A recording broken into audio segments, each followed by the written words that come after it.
حسام. واولا طبعا اعتذر لجمهور النادي الاهلي، لرئيس النادي الاهلي كابتن محمود الخطيب، وللاداره وللاعيبه اللي عندي والفرقه واي حد ليه مكان في قلبي زي الجمهور، على الحاجات اللي انا التصرف اللي انا عملته طبعا، والحاجات اللي حصلت من ناحيه وسام. انا مش عايز غير حب بيني وبين الجمهور وبين النادي وبين الاداره.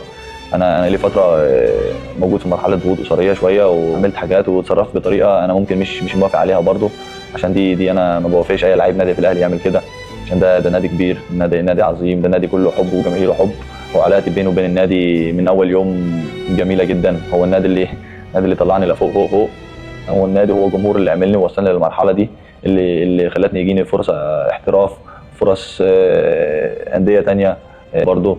هو النادي الاهلي اللي خلاني ابقى من نجوم منتخب فلسطين، ودي شرف لي طبعا ان انا اقدر امثل منتخب كده وشعب في ظروف صعبه.